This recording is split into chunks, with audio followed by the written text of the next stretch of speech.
So good evening, everybody. Welcome. It's great that we are together, and I want to especially say a word of welcome to the mission representatives, the academic community, civil society organizations, students, UN agencies. It's a great opportunity to come together and to reflect together about peace building and the role of civil society around that. We have come together to organize this, the Lutheran World Federation, which is a communion of churches, 145. I was just showing my colleagues some reports from 1982 about our involvements with the people of Sudan at that time and our long role in supporting that. But before we go into these details, I want to acknowledge the presence of some special guests, which I want to recognize, and participants also. We have among us the deputy head of the mission of South Sudan to the United Nations, Akechol Ahu. Welcome. We have with us also the head of the Peace Policy 2 Department of the Directorate of Political Affairs of the Department of Foreign Affairs of Switzerland, Mr. Giorgio Dima. Welcome. I want to recognize some ecumenical leaders which are among us, Dr. Olaf Fixet-White, the General Secretary of the WCC, who is organizing with us this event, and at the same time also the director of Bread for the World, an organization with a long-standing involvement also with Sudan and the people of South Sudan in particular. If you may want to stand, Cornelia Füllkrug-Weitzel. So welcome, and here we are, the Lutheran World Federation, the World Council of Churches, Finchurch Aid, and hosted here by Inclusive Peace and Transition, a program of the Graduate Institute, to come together and to reflect together. And I think it is so important that we pull together the different capacities and experiences, our different linkages and networks, in order to continue upholding that vision of peace. Why are we organizing this event? Well, I would say, first of all, because the hope and the vision and the dream of peace has never left the hearts of the people in South Sudan. They have a right to continue hoping for that. And they are making use of that right, which nobody can take away. And the question is, therefore, how do we come together and support that vision, that hope, that dream of a peaceful living together? We want also to understand better what is the role of civil society. What is civil society? Who are the actors within civil society that are coming together, and what is their specific contribution in order to build peace? At the same time, we are also interested, and we are so much aware, that as much as there is a role of civil society to build up and to strengthen peace building from below, there needs to be a meeting point where this also gets a political traction in a given society. So how is this then going to happen? Where is this going to happen? How will that eventually become a reality? And indeed, recent events have also made us so much aware that so much healing needs to happen, that the clouded memories and experiences of people are in many ways also standing in the way, clouding therefore also that aspiration and that vision of peace. As I was saying, the involvement in this part of the world and with these people in South Sudan is a long-standing one. And we continue engaged, the World Council of Churches, supporting peace-building process, particularly since December 2013, supporting faith-based organizations' participation and support in the various peace talks. Finchurch Aid has another very interesting entry point, looking into the role of religious leaders in ending conflicts, also traditional leaders, and building peace. The Inclusive Peace and Transition of the Graduate Institute program has an extensive research experience in South Sudan and in the whole region of East and the Horn of Africa. Currently, we found ourselves still working with so many people outside South Sudan. Last week, UNHCR came with the figures that South Sudan has now 1 million people outside the country seeking refuge. So we continue working with them as we have been doing for so many years already, and we continue working in South Sudan with communities, with civil society, just cherishing that dream, that hope about a peace that will become possible. I want now, before handing over to the moderator of this evening, I want just to already now announce the reception that we will have after the event, a reception which is going to be co-hosted and to which I think we will receive more specific instructions then also as to where we have to go. It's difficult to speak without a table or a pulpit, so let me just open this one to read the name correctly and to introduce you correctly. I want to then ask the moderator of this evening's discussion, Tania Puffenholtz, Director of the Inclusive Peace and Transition Initiative of the Graduate Institute of International and Development Studies, to please come and to introduce our speakers, and then let's our discussion begin. Thank you very much.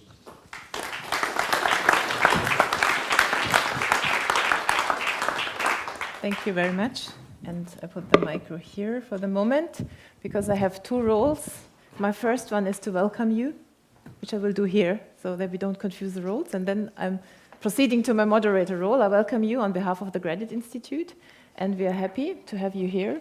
And when we were first approached actually by the World Federation and the Lutheran Federation to co-host this event, for us it was kind of a natural to say yes, because this is at the heart of what we do, to look into peace processes and see what different actors can do, and with a special focus also what civil society actors can do.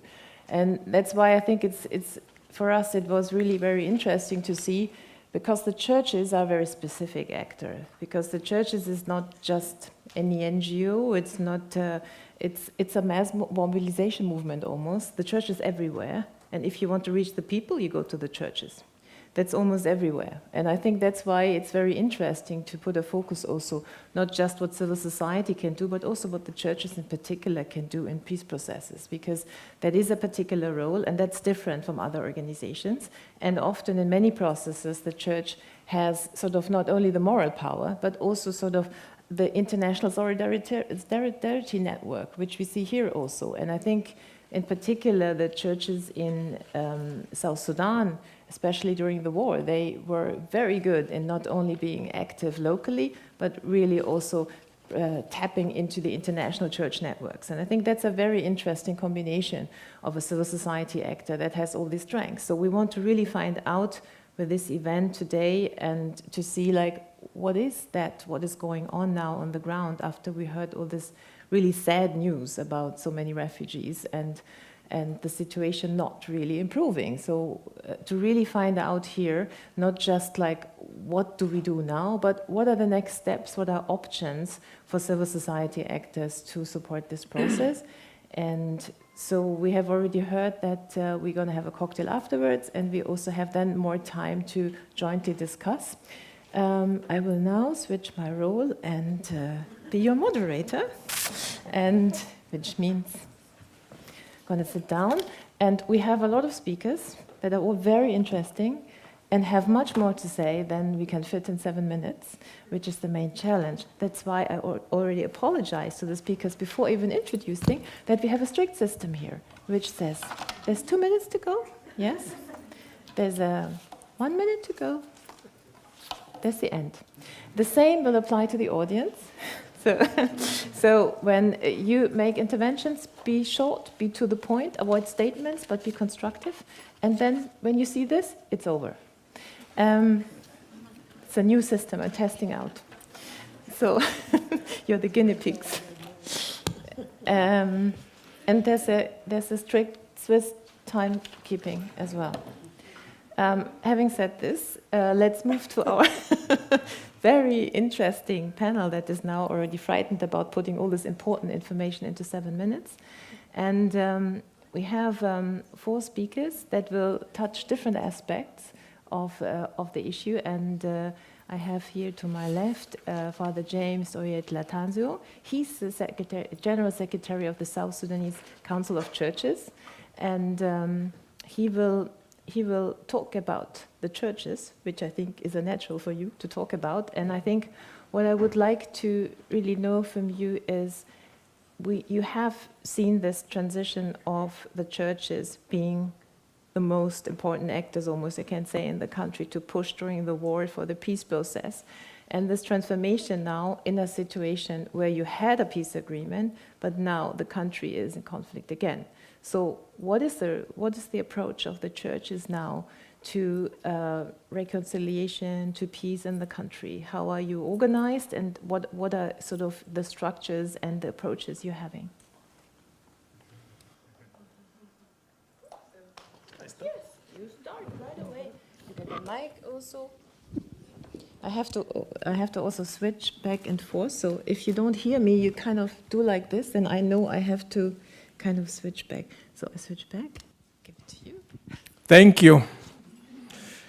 I greet all of you in the name of our Lord and Savior Jesus Christ. It is true, here we question the role of the church. The church in South Sudan have been always and will be always with the people at the grassroots. The church in South Sudan keeps its presence with its people, its constituency.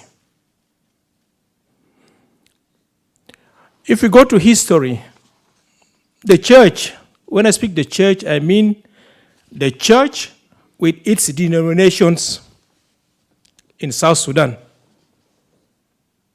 We are one voice, that voice of the voiceless. 1 million have escaped across the border in search of what we call safety. In search of safety.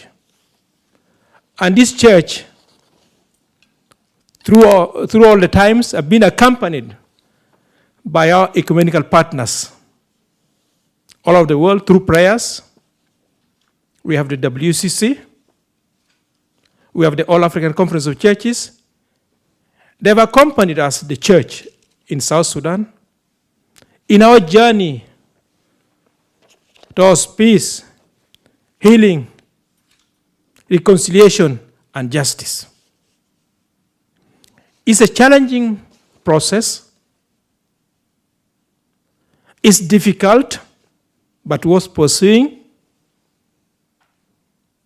And we as a church, we carry it with love. The church have been with the people of South Sudan during the process of the 1972 peace agreement in Addis Ababa. Through its international partners, the World Council of Churches. The church have been with the people of South Sudan through the process of the peace agreement that ended in 2005. The church have been with people of South Sudan even during the August agreement of 2015.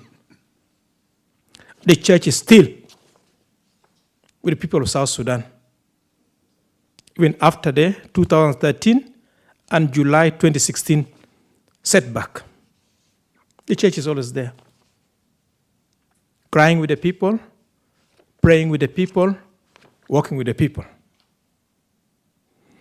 We in the Council of Churches have devised an action plan for peace in order to rebuild, to reconstruct what I call the house called South Sudan. It's a new house. Its construction got finished in 2011. Very new. But only 2 years after living in this house, we South Sudanese quarrel among ourselves.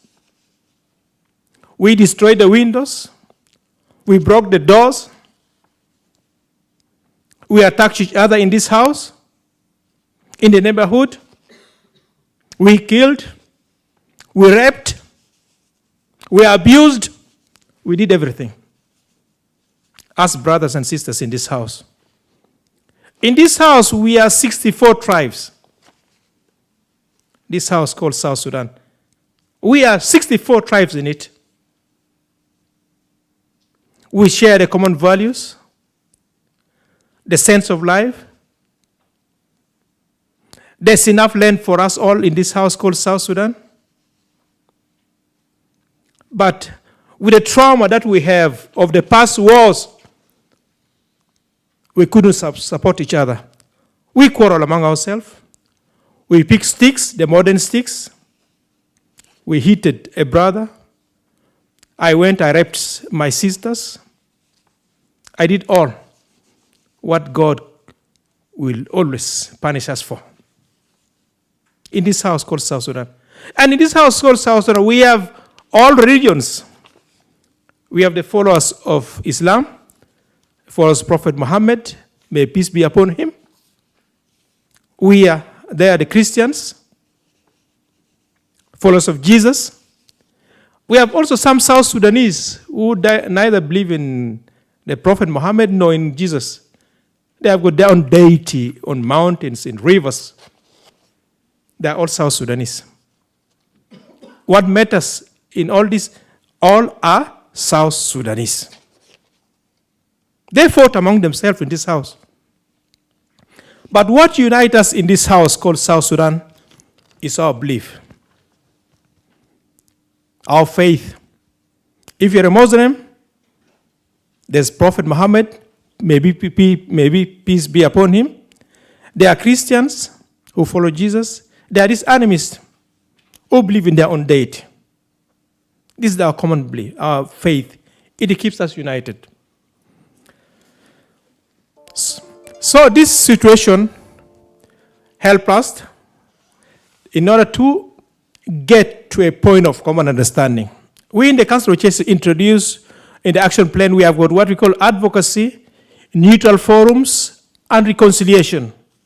We want to advocate to the South Sudanese to confront each other at the neutral forums. You talk about issues that touches South Sudanese in the neutral forum. But in order to invite the South Sudanese to this neutral forum, you need to advocate to him, you need to talk to him.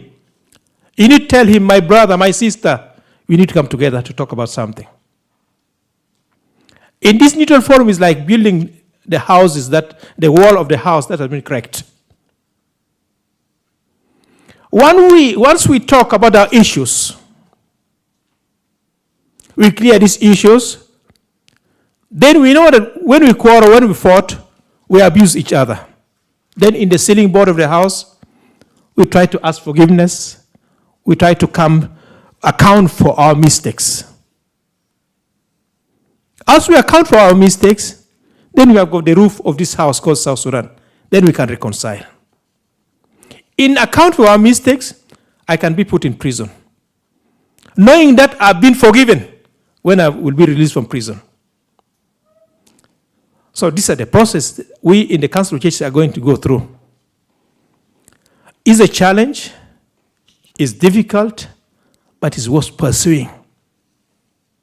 The South Sudanese are traumatized. It's just enough to touch one, you will get hot with you. I recognize your prayers and your support through the Ecumenical International brothers and sisters of standing with the people of South Sudan through prayers in order to reach this peace, what we call blessed peace. Is it achievable? Yes.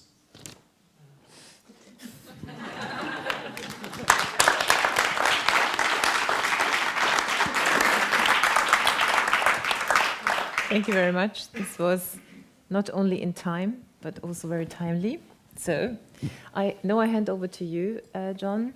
I would like to introduce John Ashworth. He's the advisor to the South Sudanese Council of Churches. And as you're sitting here, I think it's easier that you follow, because you can also add on and say what the churches is doing, and in particular also in terms of truth and justice. And maybe also you could elaborate a bit on, when we talk about civil society, in Sudan, civil society is not. In South Sudan, it's not just the churches, it's different groups of civil society. Maybe you give us a little bit of a sort of understanding what we understand when we talk about civil society in South Sudan, and what does that mean then for the particular role of the church and in the peace process. Thank you very much. Good evening, everybody. A long list of questions, but I don't think I'll get any extra minutes for that. I think we have to be realistic about civil society. What we might call modern civil society, the civil society organizations, is still very young, very weak, very fragmented, and very polarized in South Sudan. And also, the space to operate is very limited. Also, it's very much made up of young, educated, urban elites, which are not really very much in touch with the vast majority of the people who live in rural areas. The church, we've already heard, is in touch across the whole country, both horizontally and vertically, and that's a vertical which includes the international dimension as well. So the church has played and continues to play the main role in what we might call civil society space. But I think we also have to remember a third element, what I call traditional civil society, which is the traditional chiefs and the elders, including the rural elder women. That's where life is in South Sudan, actually. Life is not in the towns. The towns are somehow a little bit artificial. The vast majority of the people are still living a very traditional rural life. So that's perhaps civil society. To move on to transitional justice, I think by its very nature, transitional justice is always a compromise. It's always imperfect. So let's not even start to talk about ideals when we start talking about transitional justice. It's a recognition that in a conflict situation, a very fragile, a very volatile situation, very polarized, we have to find a compromise that brings peace. Justice is a word also we need to unpack. I think in the Western world, and perhaps amongst some of the modern civil society elites, we think primarily of retributive justice. But I think in Africa generally, and in South Sudan in particular, and particularly in the rural areas, we think much more about restorative justice. We don't necessarily call it restorative justice, but if you look at the traditional mechanisms in many African societies, it is in fact restorative justice. So that's something we have to focus on. I think we also have to focus on sequencing or process. We've heard from Father James about neutral forums and reconciliation. The neutral forum is creating a safe space for South Sudanese stakeholders to basically resolve the root causes of their conflict in a South Sudanese indigenous process facilitated by the church. And the reconciliation process that we're initiating, the churches are initiating from the grassroots upwards. I think it would be a mistake to try to talk about or to impose a model of transitional justice too early in that process. I know there are people, maybe even in this room, who will say, oh, justice is a prerequisite. I would query that. I would challenge that. I would say that justice, accountability, they should emerge as part of the process. Don't mistake me. I'm not saying there should be no justice and there should be no accountability. But I am challenging the idea that these all have to be developed in advance before the real peace process, the real reconciliation process, the process of neutral forums which are to try and deal with indigenous, the root causes of the problem. I think that the mechanisms for transitional justice need to emerge from that process. Thank you. So, and that I think is the way the church is thinking also. We're not thinking so much about hybrid courts or war crimes tribunals or anything like that at this moment. We're thinking about neutral forums, and we're thinking about a reconciliation process from which these things will emerge. Even reconciliation, the model of reconciliation which the churches are using, you cannot impose reconciliation on people. First, you have to go and consult them. So the church-led process is training peace mobilizers to go to the grassroots, and I mean the grassroots, the real grassroots, and to consult people about reconciliation. And that in itself is a process that could take 2 to 3 years. We're not talking a quick fix here. So once you've consulted people about reconciliation, and that will include what do you think about justice, what do you think about accountability, once you've done that, then you can start to begin the real process of reconciliation. And we are saying that this reconciliation process is going to last 10 or 20 years. This is not a quick fix. And this is not necessarily going to resolve today's fighting and killing. But it's going to lay the foundations that we don't keep repeating this fighting and killing. Because these things were not done, the root causes were not addressed, reconciliation was not addressed in 1972 or in 1983 or in 2005 or in 2011 or in 2015. Because these things were not addressed, we have this continual cycle. So we are trying to break this cycle. In terms of the short term, it is very difficult because it seems the parties are back at war again. So it's very difficult to know how to stop that. We've got a long-term plan. It's maybe more difficult to talk about a short-term plan.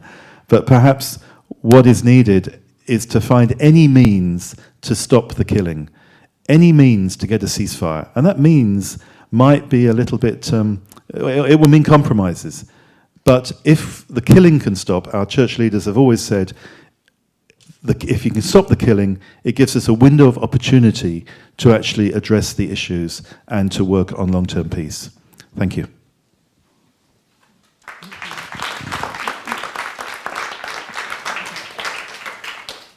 Thank you very much, John. And I think that's actually sort of the challenge now, as you said, this combination of ending the violence and at the same time acknowledging that healing and peace is really a long-term project.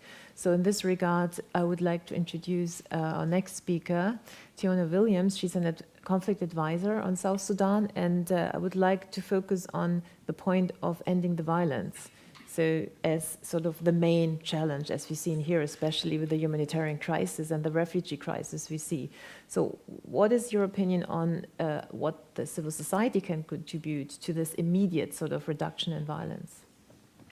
Thank you very much. Good evening. And thank you for inviting me to be part of this panel. Yeah, the role of civil society in violence reduction, I think, is critical. They have one of the most important roles, I would say, in helping South Sudan build stability and move towards peace and in reducing violence. However, they need to be given the space, a safe space, to be able to fulfill that role. And that is extremely challenging in the current context of South Sudan today. For me, I'm focused much more on the security aspects of the current process towards peace in South Sudan. And when I'm talking about civil society, for me and the work that I've been doing, I'm talking about civil society in its broadest sense, in its kind of most natural kind of state, if you like, which is civilians being active in their society. So that includes individuals, organized groups, leaders from the church or otherwise, all the way through to what we call civil society organizations, so official registered organizations. And I think we need to be clear. Can I just ask how many people are either from South Sudan or are based in South Sudan or have very recently visited in the room, just so I get a sense?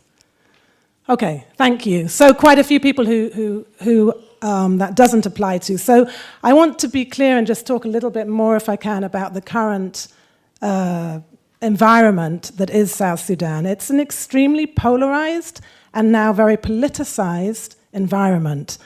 And so the nature of any actions that civil society take, whether that's an individual or an organization, often inadvertently is influencing or is influenced by the political agenda, the various political agenda in the country.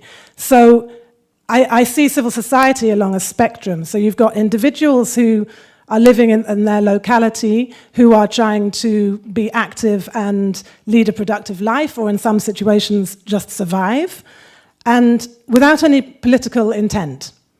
And then at the other end of the spectrum, you've got organized, recognized organizations that either by design or by default are working towards a particular political agenda. And then you've got everything in between.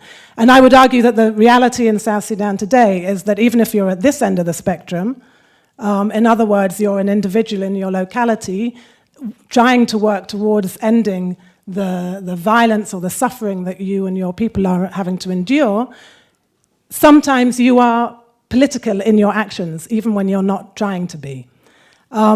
And that can cause a real risk to the work that you're doing. So that space, just to pick up from what John and Father James were saying, that space is rapidly shrinking. In the last few weeks, it's shrunk even more. And so there's many people, either in civil society organizations or just individuals, who are feeling under significant pressure, either to operate according to what the government tells them to do or to say, or sometimes to have to leave the country for their own safety. So it's extremely difficult to operate, and I'm arguing that it's extremely important that that space opens back up. And I challenge all of us to find ways, not just through the church, but I think the church does have a very important role to play. How do we open that space back up? I want to just give you two examples to try and illustrate and help you appreciate some of those challenges. Thank you. One example is from a year and a half ago, where thousands of people have been displaced, not only out of the country, but within the country. So many thousands live within protection of civilian sites. One community that moved to one of these protection of civilian sites a year and a half ago, their community leaders called them together. There was a strong sense of revenge and retaliation, and yet their leaders pulled that community together to urge the people not to seek revenge, to try and break this conflict cycle, but through changing their own behavior and appreciating that actually if they try and revenge through violent means, that violence just comes back and hits them. So those kind of efforts have been ongoing and I'm sure continue today.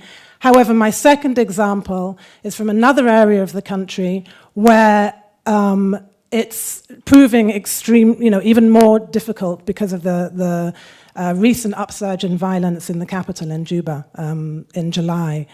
And this community is experiencing horrific levels of violence, displacement, insecurity, and just general suffering.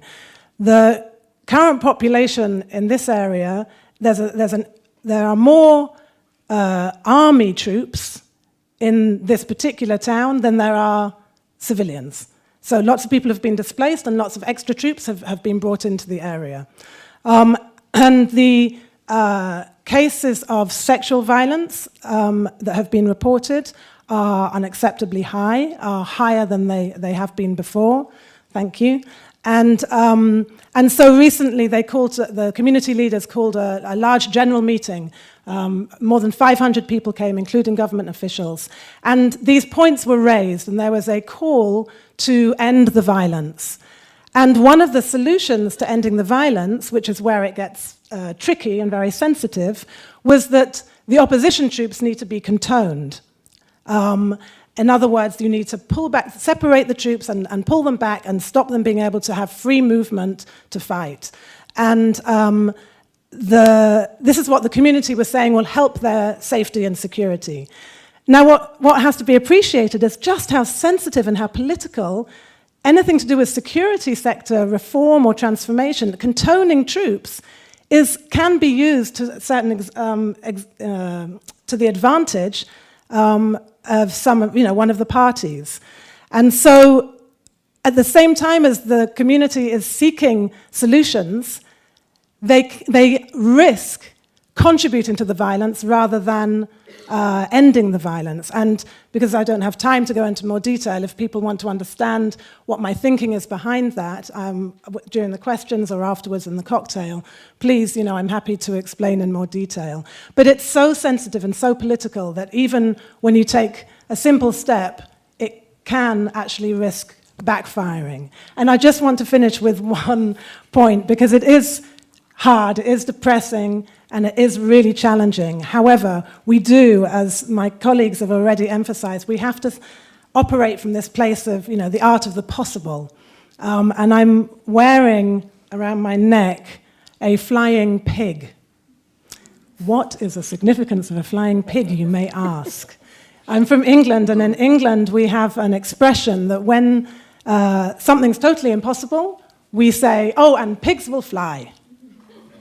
And I wear this very deliberately because, of course, sometimes it feels impossible, but it is always possible, and we have to just keep finding solutions. Thank you.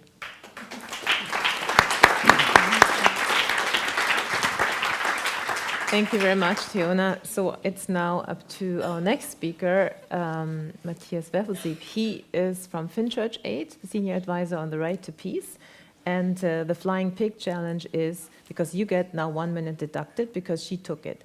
That's forms of justice. So 6 minutes for explaining to us. Yeah, I mean, sorry, it's late. So for explaining us a little bit the challenge of the international community now, if we are faced with a civil society space that is extremely shrinking, in a situation of extreme violence, wanting to support the short-term solution, protection of people, ending of the violence, but at the same time wanting to support solutions that are more sustainable and not just aim for the ending of the violence. What are the ideas? What are the strategies of the international community at the moment? Well, thank you very much. That should be doable in 6 minutes, I guess. Yeah. And thank you all for coming out this evening and being with us in this discussion. I go back into the house metaphor, which I quite like. And I think we need to be really tough on ourselves as international community. I know that many of us are working very hard on coming up with ideas, but we need to be looking at times we are not doing very well. And I think the house metaphor in this case would probably mean that sometimes it's not helpful to see that the house is destroyed and the best we come up with is to force people to move back in because there are no windows, no doors. Actually, we are not even sure that the house will not collapse, right? So there's a big question here, and this is a really difficult balancing act, especially if you come back from me being a right to peace advisor and coming from a human rights point of view. The violence has to stop, and you need to push hard and we need to push even harder to get that done. At the same time, I would like to also mirror the discussion on at the same time the question of how can the human rights dimension come into the picture. I think there's need for pragmatism, and there's a need with all of the biggest conflict cases that we have at our hands, and this is not only South Sudan, it's the Syrias where you see very clearly that any solution will force us to do compromises that no one wants to take, and especially civil society actors coming from a very strong kind of own value bias, having a tough time to accept some level of compromise. So I think we need to be supportive for the violence to stop. And here, I think the church has played a very important role. I would bring in here perhaps the concept that has been developed together with Berker Foundation and Finchurch Aid, which is called faith-oriented insider mediators. And I think there's maybe an element of that could be helpful, because if you think, and I think we are right to be looking at civil society being fragmented and not maybe up to the task as much as you would like it to be, well, the peace support actors on all levels are probably as fragmented, are pushing their own separate processes.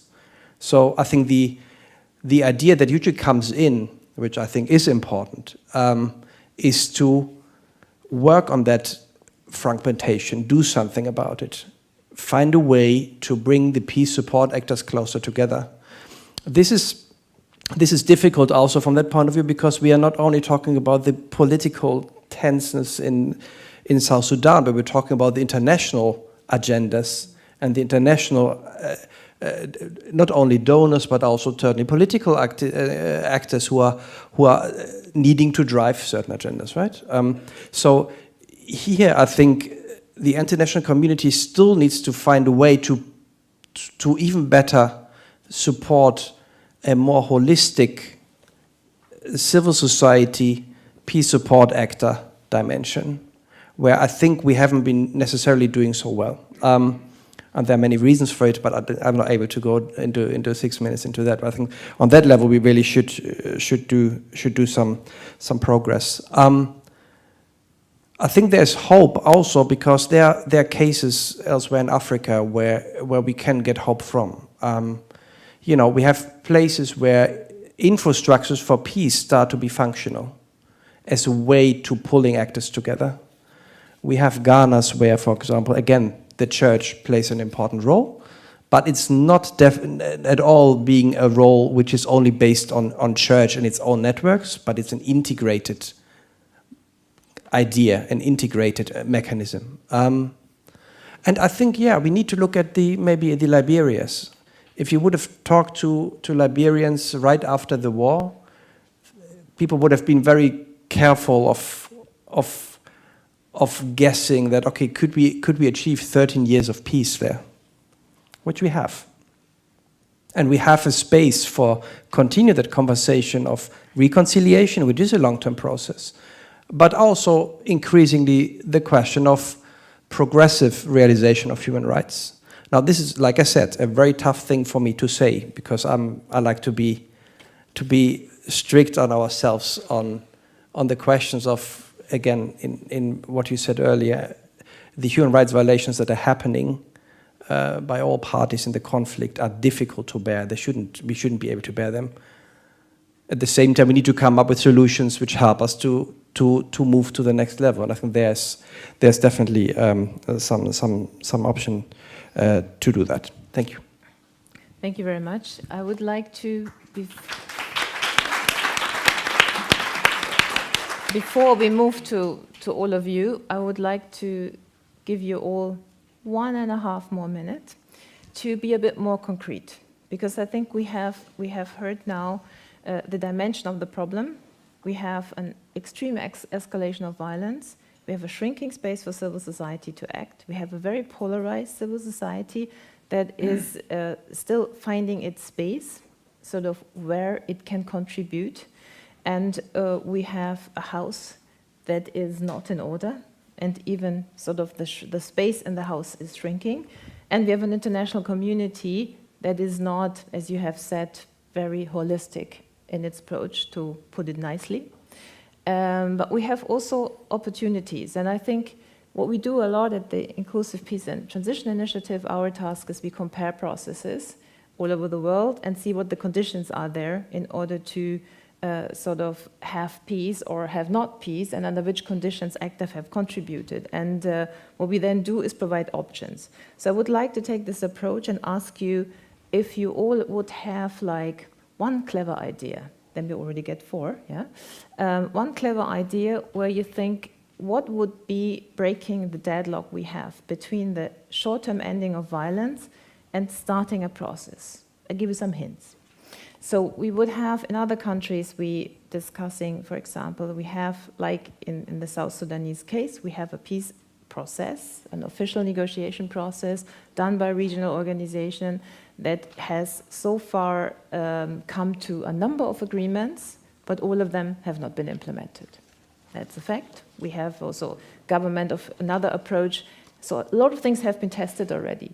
Another approach has been a government of national unity, bringing everybody together again stuck in implementation.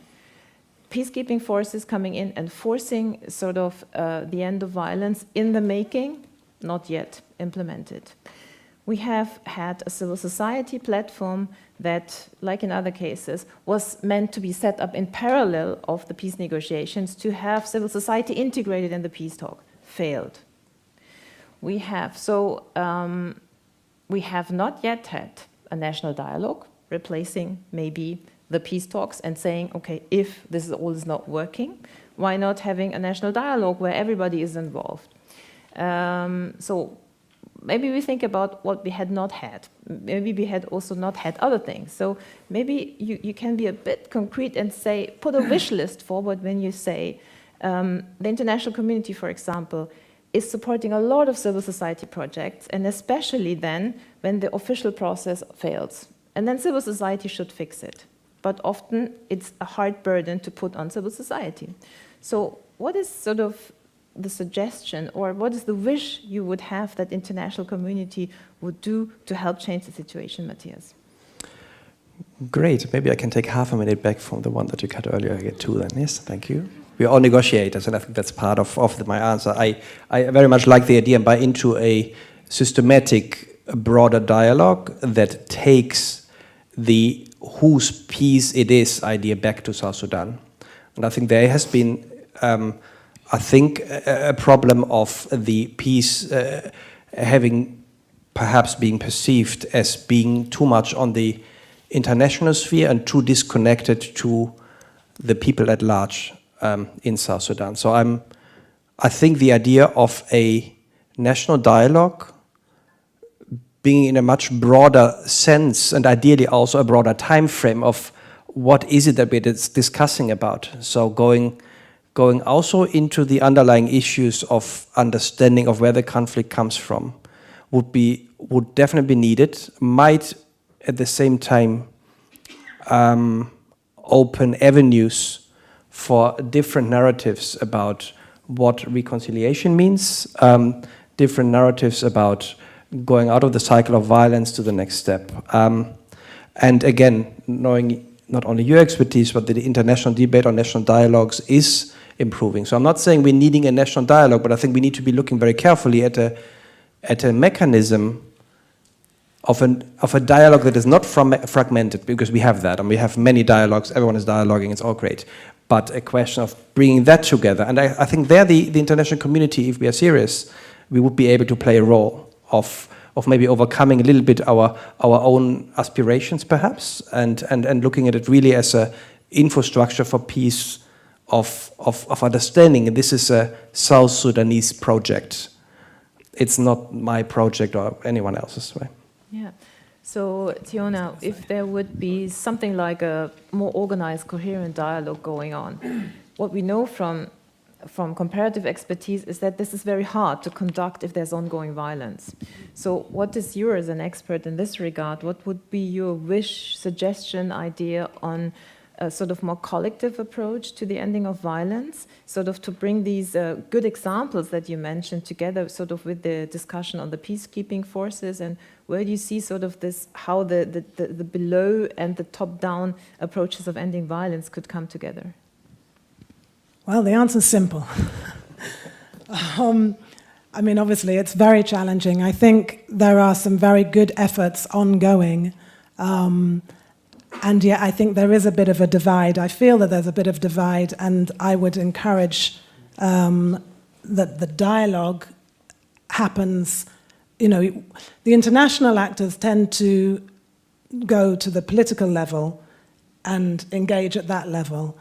And the civil society, or the civil society sector and the state actors tend to stay separately. So one thing I would advocate for is that we find ways to enable dialogue, like at different levels, mixed levels, if you like, with state actors and civil society actors or non-state actors. I think also, I mean, I echo a lot of actually what you were saying. I think as the international actors, we need to dare to shift our pace and sometimes our own domestic agenda to allow the space, which is maybe a difficult and painful space, for some of the work that the church and others are developing towards healing and reconciliation. And the challenge is how you manage the short term. I think, there's good ideas and good efforts for the longer term work, because it is extremely long term, as you were saying, John, earlier on. But how we manage the short term, and I think we have to look for ways of building trust, which requires some courage, I think, and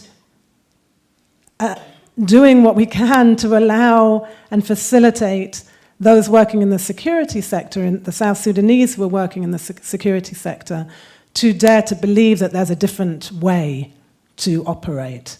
At the moment, I feel it doesn't seem like there's much option, and we need to try and create some very real options so that people can imagine, have a different narrative, as you were saying, and imagine a different way forward. And because at the moment, and it's understandable, the general feel is there's only one tool, and it's violence when there's a problem.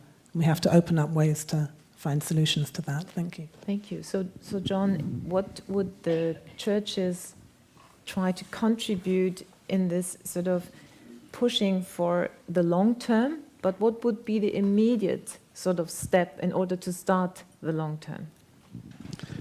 I think the churches already envisage their neutral forum process as being part of this long-term process. We don't use the word national dialogue, but it is actually a national dialogue. It's the beginnings, at least, of a national dialogue. It's very challenging to do that while the violence is still going on. Now, what our church leaders said last year when the peace agreement was, about to be signed or not to be signed, they recognized that it was a very flawed peace agreement. But they said, sign it because it brings a ceasefire. And if we can stop killing each other, or I think they said if we can stop killing ourselves, then we have a window of opportunity. We have a breathing space where the churches and other actors can actually work on resolving the long-term issues.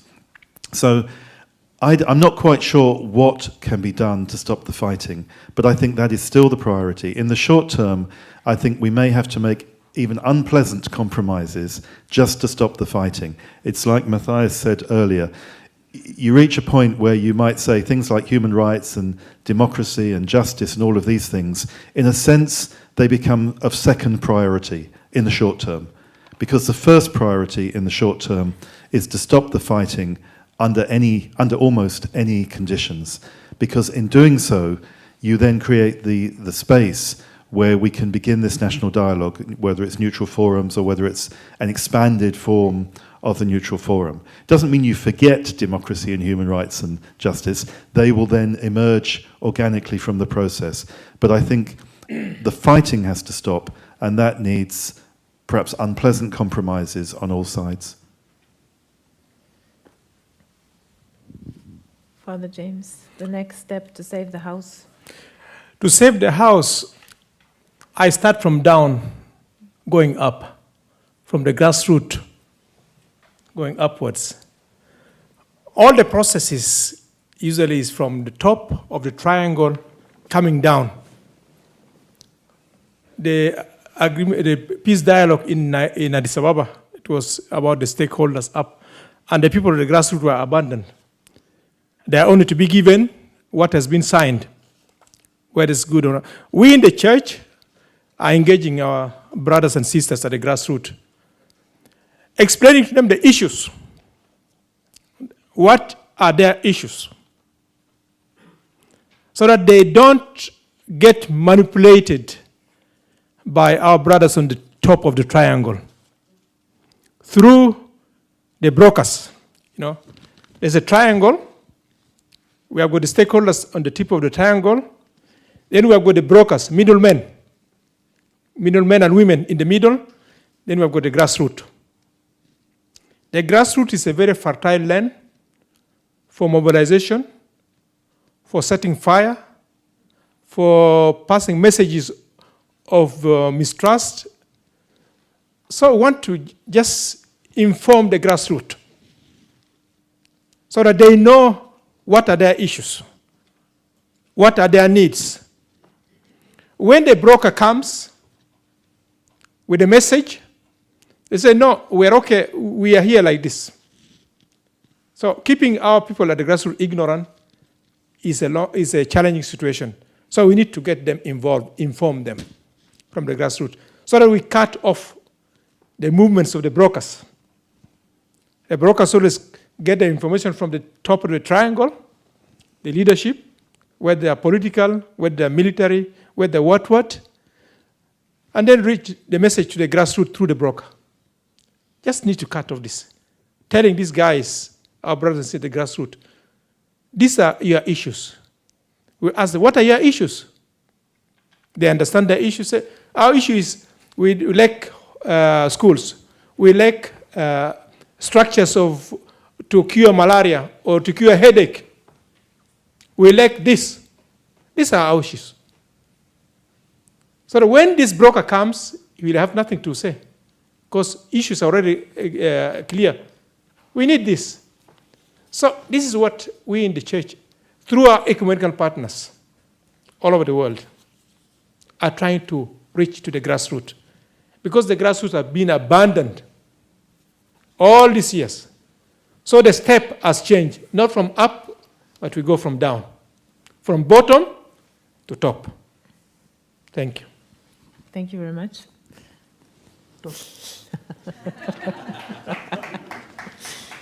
Nice try.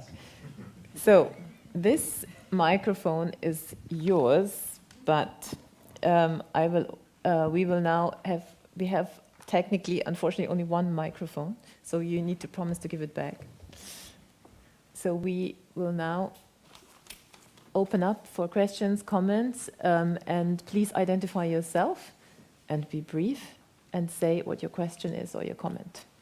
So, who wants to speak first? Please. I have the representative from the South Sudanese mission here. Thank you very much. I did not anticipate that this wonderful night is going to turn out the way it turns out. I'm taking this opportunity to bring to you the greeting of my people of South Sudan, whether in IDPs, whether in exile, whether at home. They are all, I'm here to represent them as a Southern Sudanese. I also appreciate the organizers, those who organize these wonderful events. I hear a few things which are very critical. The reason I came here is to make sure that the civil society, or specifically the churches, are our partner right away from 1955. As the father put it, from 1955, the churches had been there, and in fact, the 1972 agreement was negotiated by the churches, which lasted for 10 years. The same thing in Torit, during the struggle, the civil society is here. Unfortunately, the baggages which came with us, with the independent, these are haunting us now because we have never dealt with them. And this is what I'm hearing, that the coalition of the churches here are actually looking for the solution. Unlike when I sit in the council, we don't look, we just get the resolution, Security Council resolution, doing this, we have to get this right now, justice, transition. What I hear here is different. What I hear here is really the way to go about it. The grassroots, the space, the security, the internet, this is the way. If we think about this, then we are really looking for peace. All what is being said here are very critical for the peace in South Sudan. Look, the war did not start from the grassroots, it started from the top. And the peace also, as he said, the peace was done in the top. And again, because these people who designed the peace, they put it clearly, the peace was not meant actually to bring peace. The peace was flawed, as he said. But now, what I hear from you, my mission is open. I think reconciliation. For example, the advisor, he put it that there are hopes. He looked at the example of Liberia. He looked at the example of Rwanda. And I quoted this in my paper during the panel. I said, transitional justice that we are talking about, it cannot happen because I know my people. So what we need is the communities to move together now, to reconcile them, to work on the base, on the grassroots, so that after that, we are not saying that we forget transitional justice. No, we cannot forget it. because I'm one of the people who say that we have to ensure that there is accountability. Because we did not ensure accountability in 1991, that is why what happened in 2013 again reoccurred in 2016. And that is the very reason that because there was no accountability in the First World War, it led to the Second World War. And we looked for Nuremberg Court, we could not do it until we now got the ICC. I agree with you, and I'm going to end here. I agree with you completely. This peace in South Sudan need the span time from 10 to 20 years. That doesn't mean that we are forgetting about peace. It is because of your concerns, you churches. It is because of the concern of the churches that's why we even got our independence. I remember in 1989 when Pope went to the Sudan, just to tell the government of Sudan that don't kill these people, all religious faiths are together.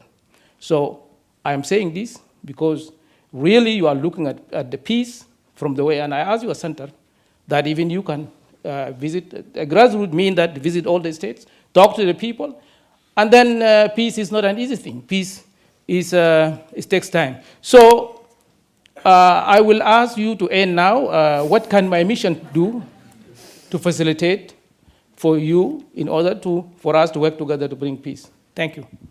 Thank you. Hand over the mic. So, by the way, I think I met the... yes, we were dancing together in Naivasha, I know. So, please. Since he stood, I will also stand. But since I'm short, it makes no difference whether I stand or sit. First of all, I want to thank you as the moderator, including the institutions that represent here and the speakers. That's one. Second, I also want to recognize, by the way, my name is Malaku Kifle.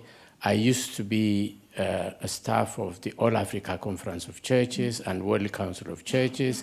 In that regard, I was very much involved in the struggle for peace and reconciliation, formerly Sudan, now South Sudan.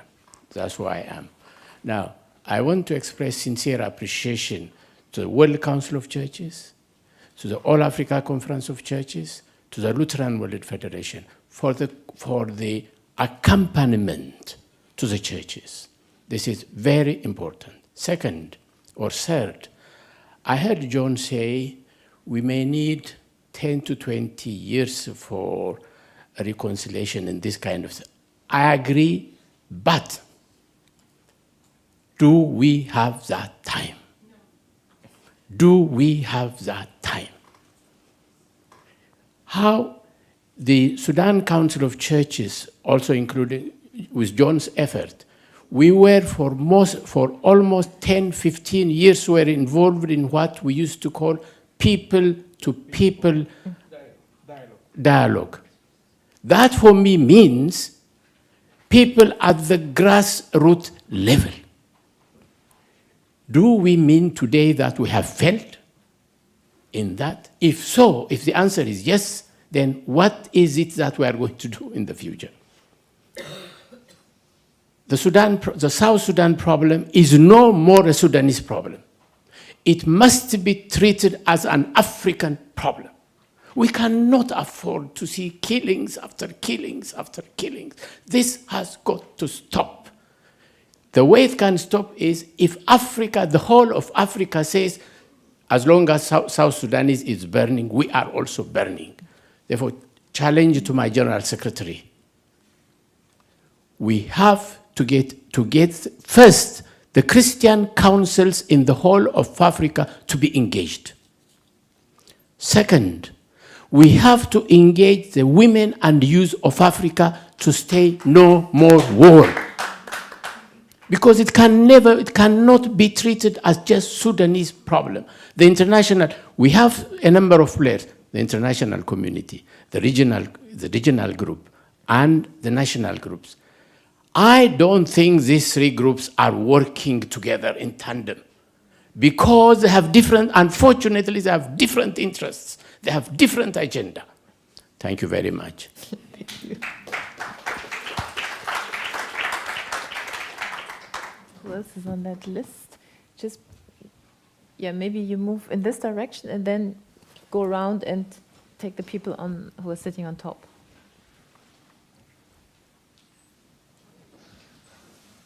Hi, good night, everyone. I'm a student here from the Institute, and I just wanted to ask, well, I mean, we had this, the last peace agreement that was signed the last year, and it was respected, but at this point, I have like two straightforward questions.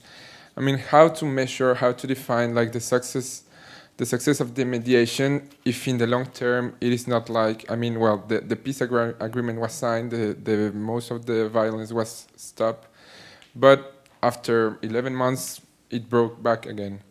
That would be the first one. And the second one would be in the sense of how much of the responsibility we can attribute to the local or geopolitical relations I mean, well, I'm going to reformulate, sorry. So, I mean, how much of the fault we can attribute to the mediation group and all the fragmentation of interest between them and all these games of interests. What is the effect in the conflict? Thank you. Thank you very much. I have, just maybe you move around and see who was there on top. Yes, because the next speaker has to be a woman. You know, okay. We are part of the Geneva Gender Champions. Please. This one. Yeah, just hand it over. Exactly. The lady here. Yes, and then. Thank you. My name is Julienne Munyaneza. I am originally from Rwanda, Haromelaku. And I will say a few words. Okay. I'm so happy to see that the international community is interested in South Sudan. I'm speaking as a Rwandan.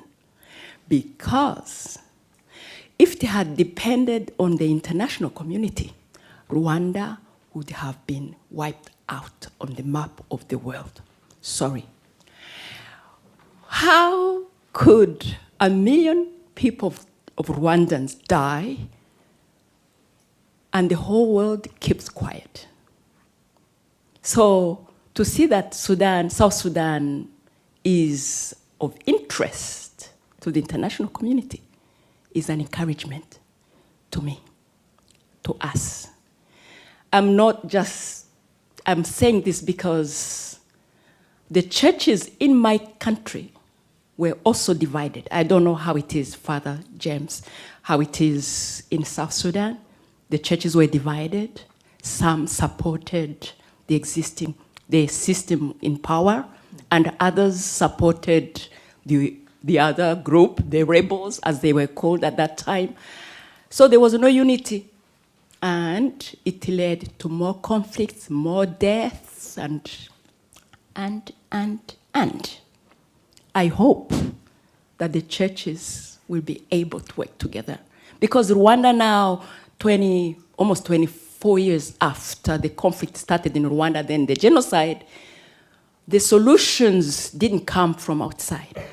The solutions to our peaceful country now, because really I am happy and proud to be Rwandan at this time, came from us. Thank you, Madam.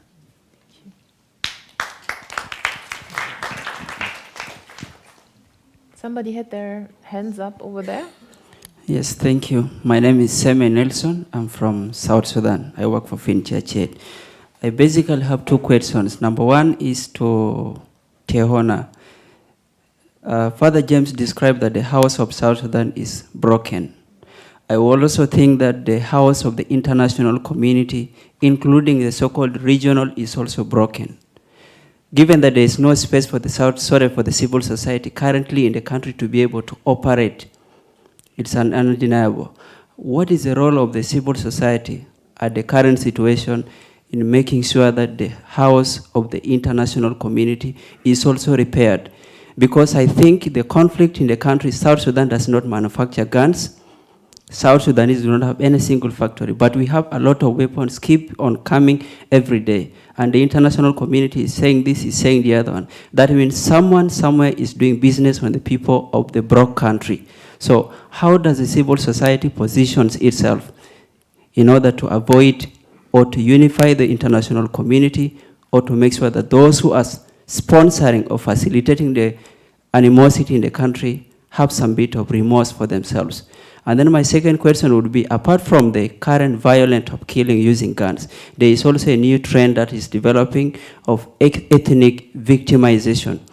We have seen so many people now being killed just because they belong to tribe X or to tribe Y without any single justification. I'm wondering how the church intends to handle this, because I think also in the longer run, it will compromise the position of the church. Because I don't think ethnicity will remain to the people, it might also end up coming to the church. So how do we handle this concurrently with the situation of also the guns that are in the hands of the people? Thank you.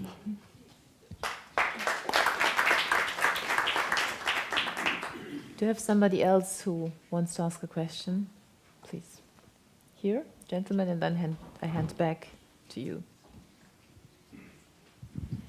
Thank you. My name is Borring. I'm a student here in Graduate Institute for International Negotiation and Policy Making. I just arrived from South Sudan yesterday, and I'm really very happy today to come and attend this forum. First of all, when I was young, I do agree with the speaker.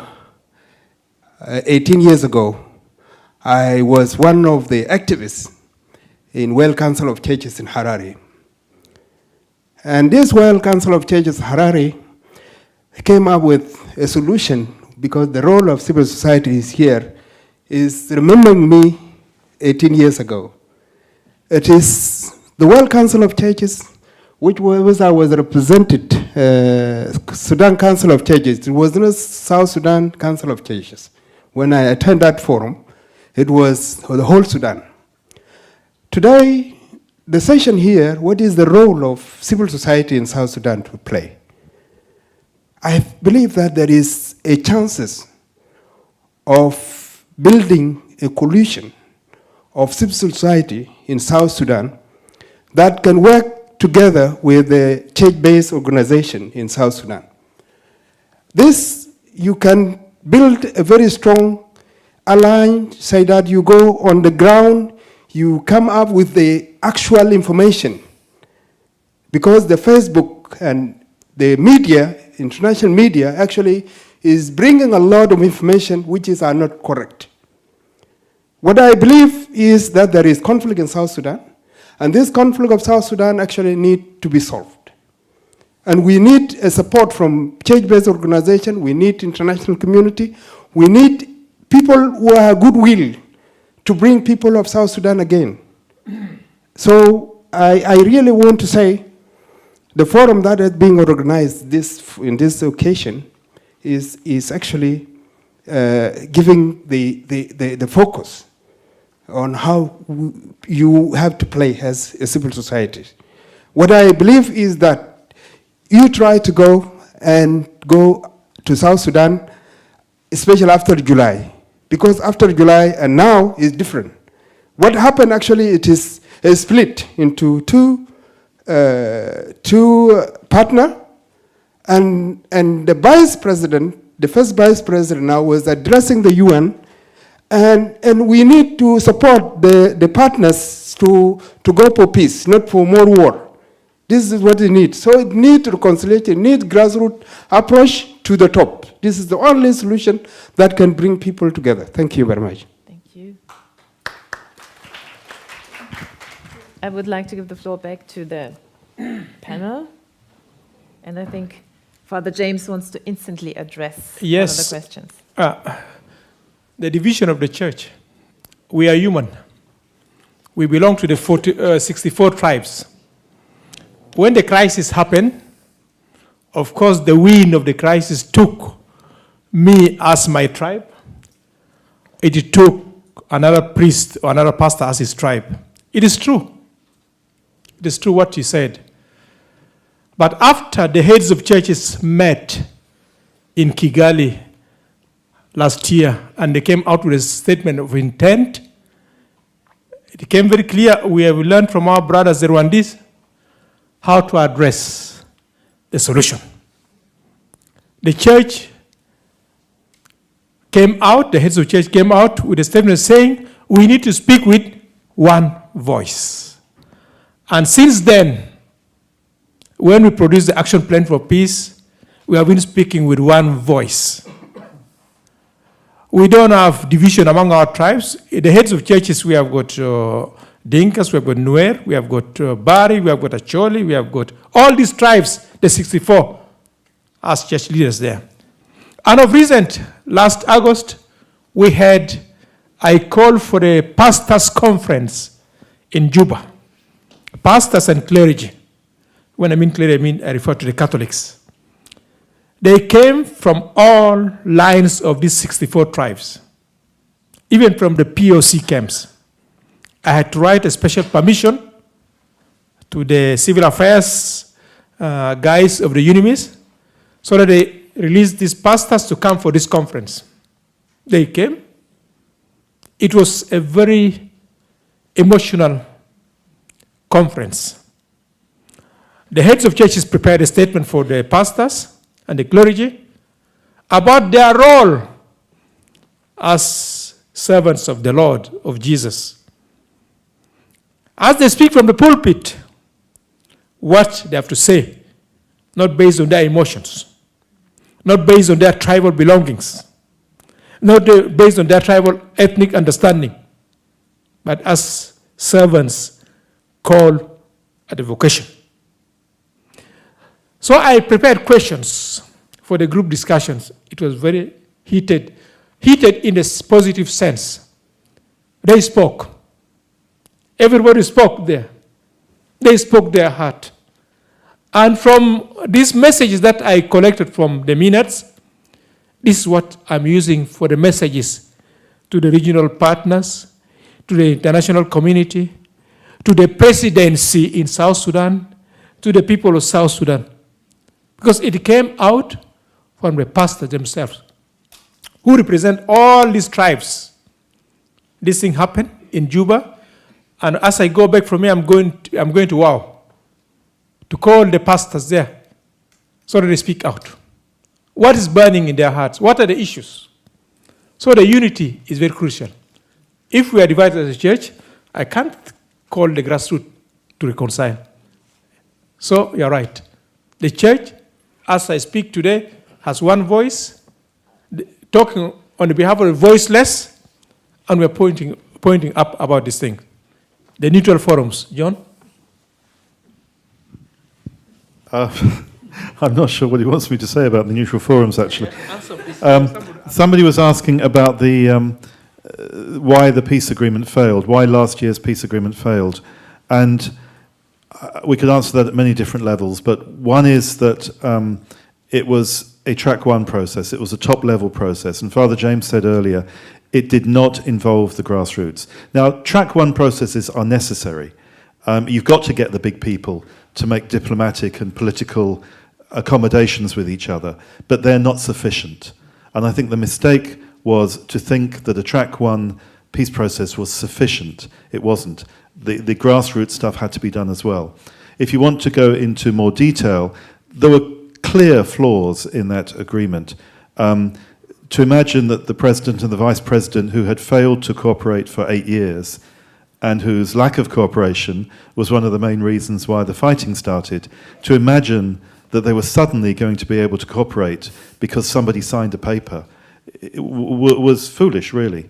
The fact that we basically had two armies going side by side, even, I mean, that was not the way it was presented, but that's what was clearly going to happen. There are a whole range of issues which that peace agreement contained the seeds of its own destruction. It was not a South Sudanese indigenous agreement. Both parties signed it with huge reservations, under protest, under pressure from outside. And so I think, to go back to what Father James said, we see the neutral forums and other similar processes which can grow from them. We see that as being potentially a successful peace process. It may well still need some track one processes to go alongside it, but this grassroots neutral forums. The neutral forums are not only grassroots. I mean, they also include higher level stakeholders. That's going to be essential. To do that, we need to stop the fighting. And that goes back to where somebody else said, do we have 10 or 20 years? And the answer, people shouted out no. And of course, we agree. The fighting cannot go on for 10 or 20 years. We've got to find a way of stopping the fighting now. But I would argue that the peace process, the reconciliation process, that's what has to go on for 10 or 20 years, because there are no shortcuts to long-term reconciliation. So let's find a shortcut to stop the fighting. Let's find a compromise of whatever sort that actually stops the killing. But let's not lose focus on the need for this long-term process to continue to bring lasting peace and reconciliation. Thank you. It doesn't matter. Just go ahead. This is yours about following on? I would follow up a little bit on that. Thank you. Very good comments. I think the question, I mean, on this grassroots peacemaking, I would pick up on the comment on youth and women. I think that's really important here. Which, for example, there's a recent UN Council resolution 2250 looking especially at the role of young people in peace processes. And I think that this is where I think we could look at also carefully if I like the idea of traditional civil society, and I like the idea to build it on that. I think we also have an obligation to move beyond that, of thinking maybe on that level. I'm not so a big fan of hybrid courts, but I do think of hybrid mechanisms of bringing in not only traditional civil society, but also looking at how to make sure it really is inclusive in many different ways. And there, I think, at least in some of the traditional cases that we have been working on, they are making some great progress, but at the same time, they sometimes have limitation in the role that they can give to women, and they are giving it to women itself is already quite outrageous, and youth similarly. So I think this will be an element where being able to bring in different elements and to inclusiveness is really, really important. I think the mediation question, coming from Finland, I would say that, with Martti Ahtisaari, who says like the peace agreement never is the end of a process, it always is the beginning, and that's what we need to understand. It's a piece of paper, and a piece of paper is worth nothing if you don't act on it. So from that, I think this whole understanding of a serious infrastructure for peace long-term process is really, really essential for it to make sense. And maybe finally, coming again, I'm originally German, so I think we need to look back in history. We see it. I mean, again, Germany was not able to deal with its Nazi history the first 10, 20 years after the war. It really took time. We need to just, I think, need to also be ready to use our own history to understand. We're not saying we should give lots of time. The fighting has to stop now. But the things that happened and understanding and dealing with the things that happened are really, really tough to deal with. And if we look at our histories, we will find cases why it's so difficult. Thank you. There was one question also about the region and the role of the region, if I understood. And I think it's important to recognize that the peace agreement is the main tool at the moment that we have, as flawed as it is. And the region, IGAD, they are the guarantors of the agreement. So yes, we can lay fault at their feet. They also have a responsibility, and they need to and are continuing to make effort towards supporting South Sudan in using this flawed, if we like to see it as flawed, but this mechanism that we have, and trying to now, since July, since the outbreak of violence in Juba at the beginning of July, now trying to see, well, what do we do with it now? Because now it looks even more challenging to use, but it's still the main mechanism that we have, for good or ill, and therefore how the region, along with the broader international actors, how do we best, through that mechanism, and maybe devise others as we go, but how do we use that to best support South Sudan in its ongoing journey? And then thank you, the question that you asked specifically to me about the civil society's role in helping to repair the international actors. Am I right? And yeah? And I think the civil society, in its broadest sense, as I was talking about before, from individuals to organizations, needs to continue to engage with the international actors and call the international actors on what their responsibility is and their appropriate role is in supporting South Sudan. And part of that is just sharing information. You know, it's very hard. Most international actors either sit in Juba at best, or they sit outside the country. And then they make policy decisions about how they're going to support South Sudan. It's essential that I sit outside of the country now. Just very recently I've left South Sudan. And it's essential to keep understanding the reality from, you know, a tiny little Payam miles away from Juba that has a totally different reality to even anywhere near Juba, let alone in Juba. So I think the civil society actors, we need to be careful and creative about finding different ways to keep communicating and keep those links and strengthen those links between civil society and the international actors. And the international actors also need to keep sharing information back with civil society as well. So that element of communication is never as effective as we want it to be, but we have to, you know, especially as that space shrinks and especially as it gets harder, we've got to keep finding safe ways without putting individuals at risk or the operational ability of certain organizations at risk. We have to keep finding ways to keep that communication alive and help develop our understanding and find ways forward. Thank you. Father James has an urgent... My burning issue is about the women's role. In the South Sudan Council of Churches, my sisters and my moms and my aunts are doing a great job. They are more influential than the men. For me, I refer to men in South Sudan as part-time, and women are full-time. Especially in the council, since the crisis started, we are always with these women in the street, walking, fasting, praying for peace. On the 21st of September, today is the 28th, I sent the women groups all over the 28 states of South Sudan.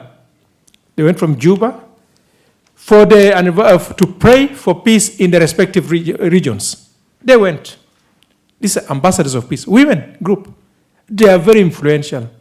They are turning the hearts of these blessed men, South Sudanese men, who only think about some of their interests without looking at the consequence on their families. So women are playing a great role in the peace process in South Sudan today. They are really touching my heart. And even touching the hearts of some of these big guys on the top of the triangle. They went to the POC camps in Malakal, in Bor, in Juba, in Bentiu, in Wau. They go freely to pray. We have got an MOU with the UNIMIS mission in South Sudan. They fly them there. And it's functioning very well. If I have got hope today, because of these moms, these my sisters, I see the light in the tunnel in South Sudan, because they are praying. They are working. They are always going on the street. They fast. I missed the point before because I was given 7 minutes, but women are a strong force. Thank you. Thank you very much. So it's also nice to hear a man talking about women, because usually it's left to the women to talk about women. If I try the challenge to make a 30-second sum up, I think what was very important, I think, to acknowledge, and I think, John, you started on that civil society is fragmented, and we should recognize that. So it's not just, civil society will now fix the job that the track 1 process, the official process, has not done. I think we have understood that, and we have also understood that the main challenge at the moment is really the violence and protection issues, and really how can the international community and everybody locally and nationally and internationally support the ending of the violence. I think that's quite clear. But then I think we have also heard that the challenge is now to combine the short-term and the long-term issues. And I think also that the peace process has, as you have all rightly analyzed, been really too focused on the top elite level, but also the challenge to not only acknowledge, to involve civil society in in the next step of the peace process. But also to see it's not just the elite civil society, it's also the grassroots, it's the people, and finding different mechanisms and opportunities to involve them. But if the process doesn't go well, also to just continue the grassroots engagement and discussions, even if the track 1 process will not go well. So I think that is also a very important lesson from this discussion, which echoes international experiences, that there is often a tendency that civil society then always waits for the big process to come and becomes inactive when the big process is blocked. So I think it's important to now move on and then see how this can be linked to the process and finding new ways of dialogue. But that I think what is also important, what I learned from you, and if I put it into comparative perspective, is that we have seen a lot of dialogue initiatives. We had before the people-to-people initiatives, now we had other dialogue projects, but they have been fairly disconnected in recent years. And I think this is also very important to see, like, how could all these different efforts somehow be connected with each other, but at a later stage or simultaneously also to the track 1 process, and at the same time keeping up the engagement of the regional actors. And I think here the positive opportunity in South Sudan is that the regional countries are actually supportive. I mean, they actually want to support the peace process. And I think that is an opportunity we don't have in every conflict context. So I think one can also build on it, even if it's very hard and difficult. And we have also an international community that is supportive. So I think there is hope at the end of the tunnel, and we have also seen the churches having sort of been engaged and are engaged and will be with the people. And in this regard, I thank you very much, panelists, who have stimulated a very interesting debate and hopefully generated some options. Thank you for coming, for attending this. And we all invite you for the cocktail. There's one challenge to the cocktail. It's a logistical one, because there are 2 cocktails taking place at the same time, and we are not allowed to eat the cocktail of the other people. So I will just give you an information to guide you to the right cocktail, and that's you go up the stairs, and the first cocktail you see, ignore it. You go out of the building, cross, sort of, and it's in pedal 1. That's our cocktail. And there we can resemble and we can continue the discussion. I would like to really have a special thank to all our partners here, and especially to the Lutheran World Federation also for funding the cocktail and also supporting the speakers, that the speakers could be here, which I think was very essential and very valid. Thank you very much.